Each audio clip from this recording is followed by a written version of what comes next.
रात की आखिरी पहर थी। आसमान में अभी भी हल्की हल्की धुंध लटकी हुई थी।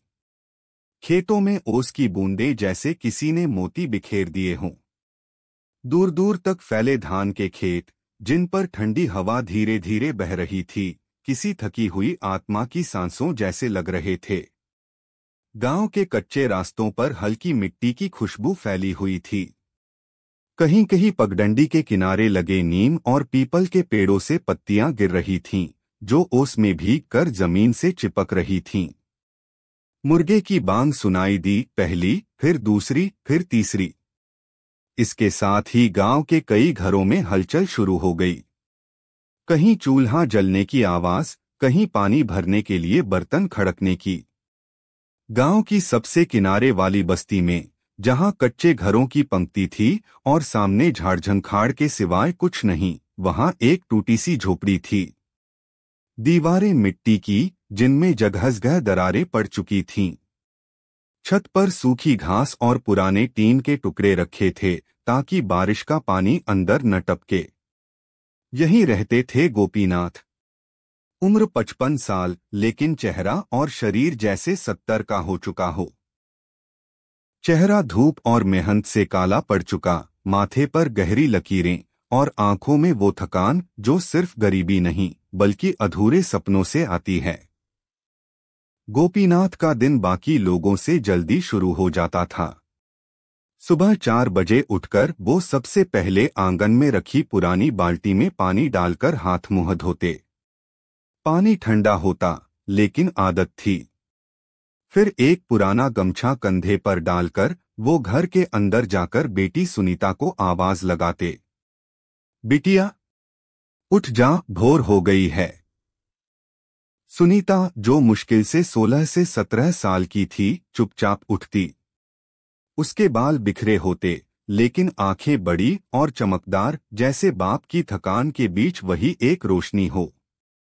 सुनीता का भी दिन काम से शुरू होता। पहले चूल्हा जलाना, फिर बर्तन मांजना, फिर पानी भरना। उनके घर में न बिजली थी, न गैस, सब कुछ पुराने तरीके से। गांव का माहौल। गांव में गरीबी कोई अनोखी बात नहीं थी, लेकिन गोपीनाथ की गरीबी अलग थी। कुछ लोग गरीब होते हैं, लेकिन उनके पास खेत होते हैं, पशु होते हैं, या परिवार में कमाने वाले कई लोग होते हैं। गोपीनाथ के पास न खेत था, न कोई दूसरा सहारा। बस एक पुरानी फावड़ा और तगारी, जिनसे वो मजदूरी करता था।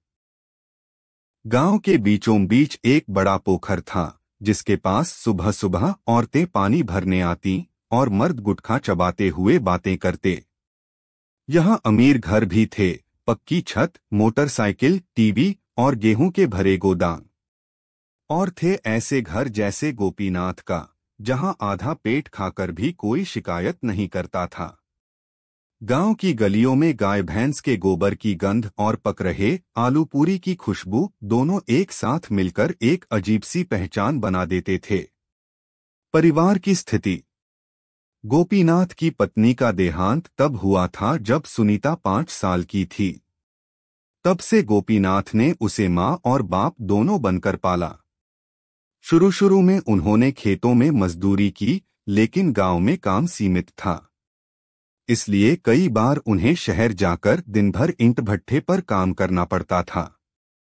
घर में जो सामान था, वो गिनकर भी पूरा बताया जा सकता था। एक पुराना चारपाई, टूटी अलमारी, कुछ बर्तन और एक टीन का संदूक, जिसमें गोपीनाथ अपनी और सुनीता की थोड़ी बहुत जरूरी चीजें रखते। कपड़े इतने पुराने थे कि कई बार गोपीनाथ ने अपने कुर्ते के नीचे पैबंद लगाकर काम किया। सुनीता के पास स्कूल का एक यूनिफॉर्म था, जिसे वो धो धोकर रोज पहनती। सुबह का संघर्ष। उस सुबह भी गोपीनाथ ने जल्दी जल्दी 2 सूखी रोटियां और नमक के साथ नाश्ता किया। सुनीता ने बाप के लिए चाय बनाई, पानी ज्यादा, दूध कम, क्योंकि दूध रोज नहीं आता था। बाबा, आज मजदूरी कहाँ मिलेगी? किसान हरिपाल के खेत में धान कटाई है, वहीं जाऊंगा, गोपीनाथ ने जवाब दिया। सुनीता जानती थी कि खेत में मजदूरी का मतलब दिन भर झुककर काम करना और शाम को मुश्किल से 200 रुपए मिलना। लेकिन यही उनके लिए खजाना था। गांव के लोग और ताने। गोपीनाथ जब खेत की तरफ जा रहे थे, रास्ते में गांव के चौपाल पर बैठे कुछ लोग हंसते हुए बोले, अरे गोपी, बेटी को जल्दी ब्याह दे वरना हाथ से निकल जाएगी। किसी ने कहा, इतनी पढ़ाई लिखाई से क्या होगा, आखिर चूल्हा चौका ही करना है। गोपीनाथ ने सुना लेकिन जवाब नहीं दिया। बस मन ही मन सोचा, तुम क्या जानो मेरी बेटी का सपना, वो तुम्हारे तानों से बड़ा है। सुनीता का सपना। सुनीता पढ़ाई में तेज थी। उसका सपना था मास्टरनी बनना, ताकि बाप को जिंदगी भर मजदूरी न करनी पड़े।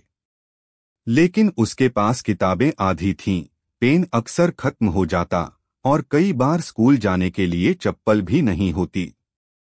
फिर भी वो हर दिन समय पर स्कूल जाती और क्लास में सबसे आगे बैठती। गरीबी का सच।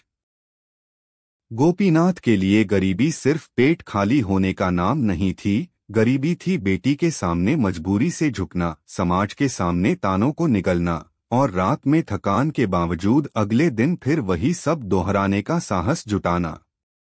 उस सुबह खेत में काम करते हुए जब धूप तेज हुई तो उनके माथे से पसीना टपकने लगा। पीठ में दर्द था, लेकिन उन्होंने हाथ नहीं रोका। उन्हें पता था कि अगर हाथ रुक गए तो रोटी भी रुक जाएगी। दिन का अंत। शाम को थके हारे घर लौटे तो सुनीता आंगन में बैठी पढ़ रही थी। गोपीनाथ ने मुस्कुराकर पूछा, क्या पढ़ रही है बिटिया? गणित। और आपको भी सिखाऊंगी। गोपीनाथ हंस पड़े, मुझे गिनती आती है बिटिया, बस तेरे सपनों की गिनती बहुत लंबी है। उस रात उन्होंने फिर सूखी रोटी और प्याज खाया, लेकिन नींद चैन से आई क्योंकि बेटी पढ़ रही थी और यही उनके लिए सबसे बड़ी दौलत थी।